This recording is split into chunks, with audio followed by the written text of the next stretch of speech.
running schema upgrade is the process where you execute DDL, from the bottom to the top of the replication chain. So basically, what you do is you perform a change, slave by slave, node by node, and then at some point you fail over to one of those altered slaves, and then perform a change on the master. The problem here is that the schema changes have to be compatible, and on multiple layers. So they have to be compatible because, well, you'll be running, your queries, your selects on slaves which can have the old and the new version of the schema. But it also is the problem because you will be running, your queries. The application will have to handle both old and the new version of the schema, and this is a problem because MySQL application can be, it has some requirements in terms of the schema compatibility, and the more strict, the most recommended, I would say, way of running the MySQL application is which is the role-based replication. Basically, it's the most strict in terms of the schema compatibility. So basically, we are talking about changes like, I don't know, adding a column. You can't add a column inside in the middle of the table. You have to add it at the end. Another example is you can't, for example, alter and change an integer column into a varchar column. This will break the replication. So you have to keep in mind this those limitations. You need to be aware of them before you perform this kind of process. And before we go further, let's check our job. It has finished, so node has been added successfully. And as I said, at first we are installing the MySQL software, and then the extra backup has been executed to basically move the data from the master to the slave. And then finally, this replication has been configured correctly, and we choose to add this host to the load balancer set. So MaxScale configuration also has been updated. And the problem here is that MaxScale needs to be, for now, there's a limitation of MaxScale, and you can't add new hosts like this ad hoc. MaxScale has to be restarted to see the new node. So I'm going to do this right now. So we're going to stop the MaxScale.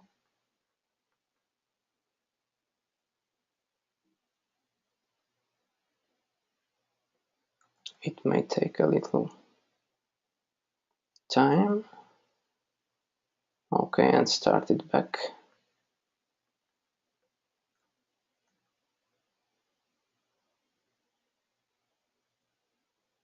No, not yet. Come on.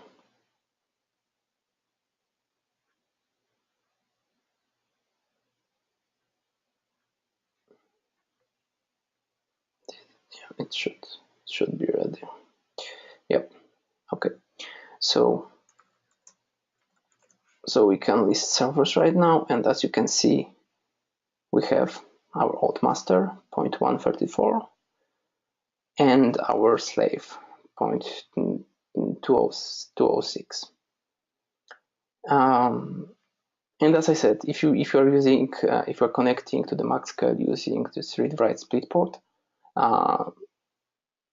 traffic will be routed correctly to the master, to the slave, according to type of query.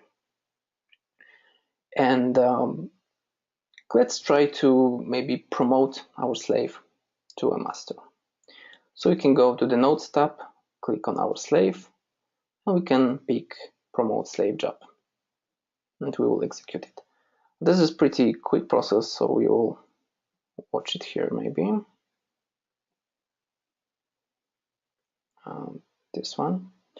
So the grants are being added. We are waiting for a moment to finish all the transactions, and then we are changing the master.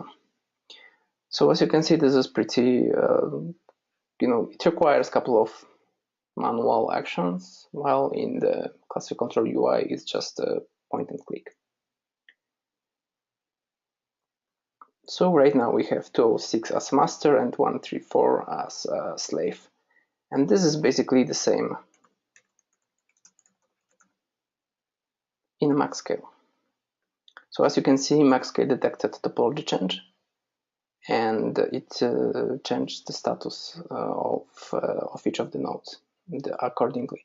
And if we had a traffic, this traffic would be routed again correctly to the master and to the slave.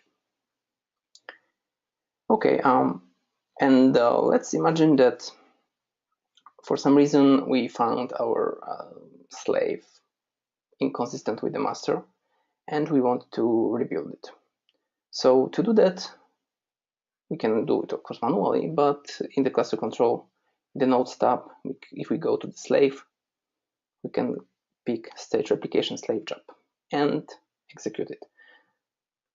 So this job will rebuild the slave server using the data from our master, and following actions will happen. So ClusterControl will stop MySQL server on the slave. It will remove the contents of the data dir. And then we will use extra backup to stream a backup from the master to the slave. And then finally the slave will be started again. So I'm going to proceed, and the job will run in the background for a while.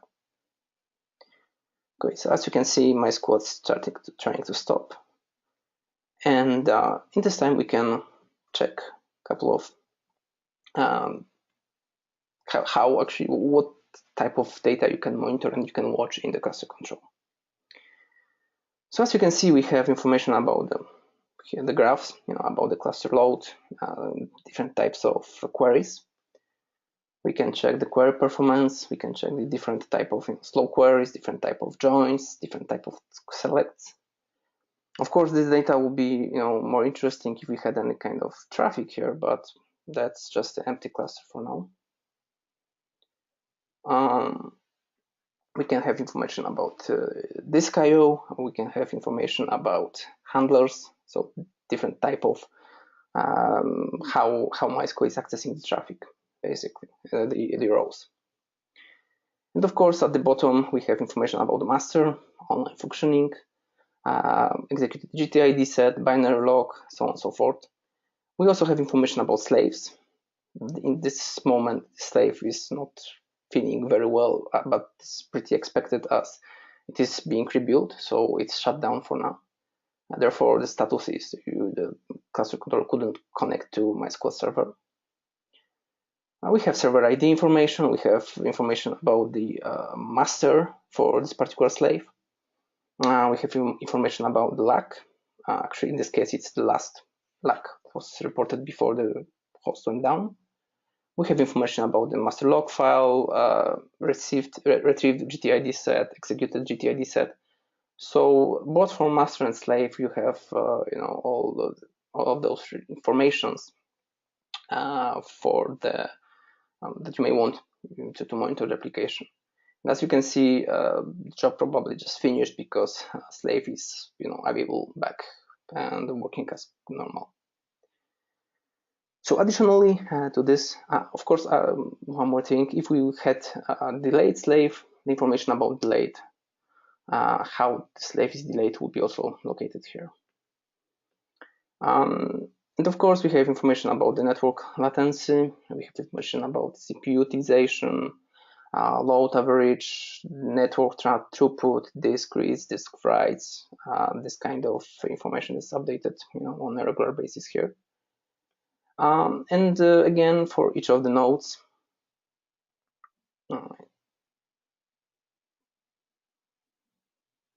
for each of the nodes, we can check graphs regarding host statistics, CPU utilization, network, disk space utilization, RAM utilization, reads, writes per second, disk throughput.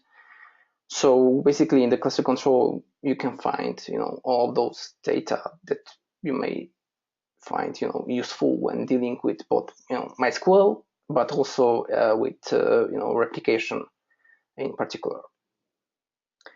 So of course, I mean that would be it for our demo here. If you want to try it yourself, you can go to our webpage severalnines.com, and you can download the cluster control, and basically with a couple of hosts or virtual machines, you can easily deploy replication topology, basically what we just did right now here. Okay, so go back to our slide deck and online schema changes. So the PT online schema change is a part of the Percona toolkit. This is a tool which implements online schema change, and it does it in a way that it creates a new table with a desired schema. Then it sets up triggers to copy the data from old to table.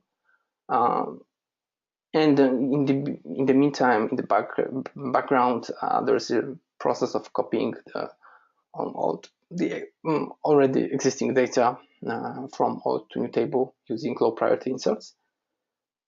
Once it's completed, the table is being renamed and the new table starts to accept traffic.